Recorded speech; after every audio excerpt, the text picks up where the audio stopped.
All right, let's dive right into this explainer.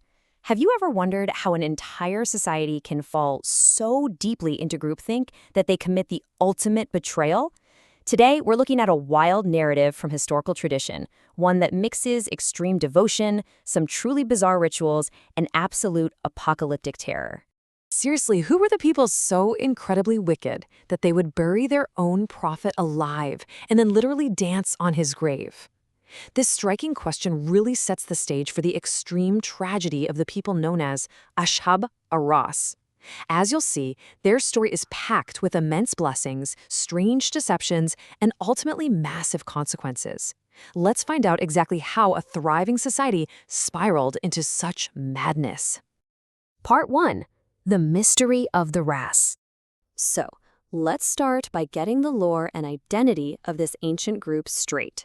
The crucial point here is the name itself. Russ refers directly to a well. But we're not talking about a normal place to fetch water. Tradition dictates this was the specific well where a defiant civilization methodically buried their prophet alive. It was the site of their most heinous crime, permanently branding them in history as the companions of the well. Now, how do we actually know about these guys? Well, there's this fascinating divide in our historical sources. The Quran and Sunnah, briefly but powerfully, mention them right alongside other destroyed giants of history, like Ad and Thamud, completely confirming their absolute destruction. Meanwhile, the scholarly tradition, or Israeliyat, gives us this highly debated, detailed backstory about their villages, their strange worship, and the well itself. Today, we're going to explore that fascinating, terrifying backstory. Moving on to Part 2, the sacred pine tree. What's absolutely wild here is the massive scale of their society. We're not talking about some tiny, struggling tribe. They were a massive, thriving civilization spread out across 12 distinct villages right along the River Rass. They boasted 12 gates surrounding their main idol, and through these massive 12-day continuous celebrations, they enjoyed immense wealth and were ruled by King Tarkuz bin Gabur, who tradition says was actually a descendant of the infamous Nimrod. Literally, they had everything a society could ask for. But instead of being grateful to the Creator for all that incredible bounty, tradition states they focused all their devotion on Shadrach. This was a massive, sacred pine tree, supposedly planted by Yafith, the son of Noah, right next to a miraculous spring. Over time, the lore says they elevated this giant pine tree from just a beautiful piece of nature to a living god, directing all of their worship straight toward it. And guys, their devotion was just absolute madness. They strictly forbade anyone from taking even a sip from the tree's spring. If anyone, or even a stray animal for that matter, took a drink, they were executed on the spot. No exceptions. They believed that water belonged exclusively to the tree to sustain its life. They'd even dress this giant pine up in lavish silk garments covered in images and offer massive animal sacrifices. They would literally rather murder their own people than share a single drop of water. So how did this massive deception actually work? Well, picture this. During these huge festivals, the villagers would sacrifice animals and light giant fires. The thick smoke from the fires would completely block out the sky, isolating the massive crowd in this hazy, frenzied state.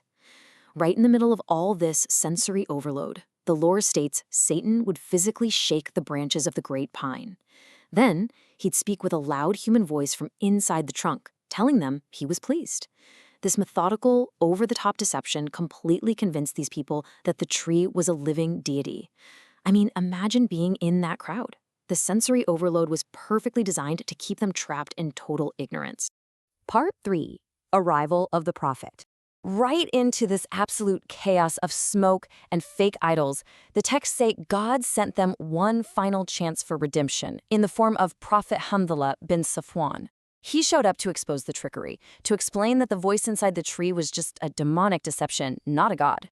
He tried every method of persuasion, offering them hope, warning them of the consequences, just trying to guide them back to monotheism. But kind of like a society hopelessly trapped in a giant echo chamber, they met him with total rejection. They completely refused to listen to a single word he had to say. After dealing with this brick wall of stubbornness for who knows how long, Hanzala makes this truly devastating prayer. He pleaded, "O Lord, your servants refuse to do anything but disbelieve in you, so dry up all their trees and show them your power." He struck directly at the source of their misguided faith. He asked for the literal destruction of their false idol to finally wake them up to the truth. Which brings us to part 4, murder in the well. So, the very next morning, the villagers wake up to a massive shock.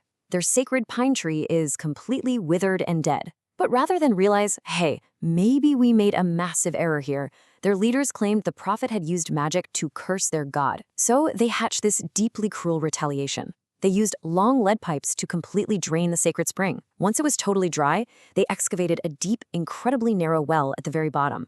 They violently seized Prophet Hanzala, threw him straight into the dark depths of this dry well, and sealed it shut with a massive immovable rock. They literally buried him alive right under the roots of their dead idol. And while the villagers are up there wildly celebrating, drinking, and dancing around, completely convinced their god is going to revive, Hanzala utters this agonizing prayer from the suffocating darkness. "My master, you see the narrowness of my place and the severity of my anguish, so have mercy on my weakness." According to tradition, he prayed in that black abyss until he eventually passed away. Part 5, the divine punishment. The traditions say the exact second their prophet passed away, their fate was sealed. God promised the angel Gabriel an unprecedented punishment for such an atrocious act. And the apocalyptic retribution was visceral. First, a violently red, terrifying wind swept through all 12 villages, causing pure panic.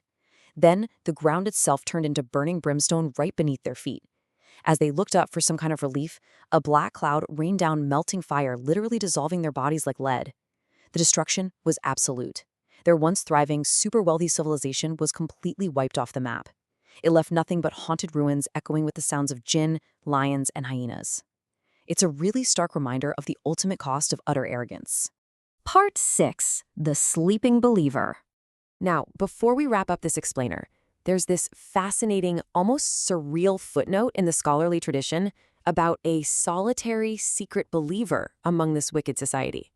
It speaks of a single man who totally defied the madness of the village. He was an impoverished black slave who earned a really meager living by gathering and selling firewood. Yet he was the only one who actually believed the prophet. Every single day, he'd sneak to the well, use his incredible strength to lift that massive rock, and secretly lower food and water down to Hanzala. To protect him from being discovered and killed by the rest of the village, the lore says God put him into a deep, miraculous slumber. He laid down to rest after gathering wood at year 0. 7 years later, he miraculously woke up briefly, shifted around, and went right back to sleep. Finally, at the 14-year mark, he woke up fully, thinking he'd only been asleep for an hour, and headed back to his village. But wait, here's where we really need to put on our critical thinking caps and look at a major historical contradiction. The folklore claims that while the believers slept, the village actually repented, rescued the prophet, and that's why they were still alive when the man woke up. However, Islamic scholars like Ibn Kathir highly doubt the specific part of the folklore. Why? Because the Quran explicitly states that the companions of the Rass were entirely destroyed for their sins, utterly wiped out. That makes any story of their collective repentance and survival impossible. The believer's story is an incredibly inspiring legend of faith, but it definitely clashes with a definitive historical destruction of the people. Ultimately, we're left with this really profound final thought. How long can the truth be buried before it inevitably rises? The Ashab Al-Rass tried to literally bury the truth under a massive rock in a dark well. They chose the comfortable, easy lie of the talking tree over the challenging truth of monotheism. But in the end, the truth is the only thing that actually survived them, while they were erased by the very nature they falsely worshipped. Thanks for joining me on this explainer. Keep questioning, keep learning, and I'll catch you next time.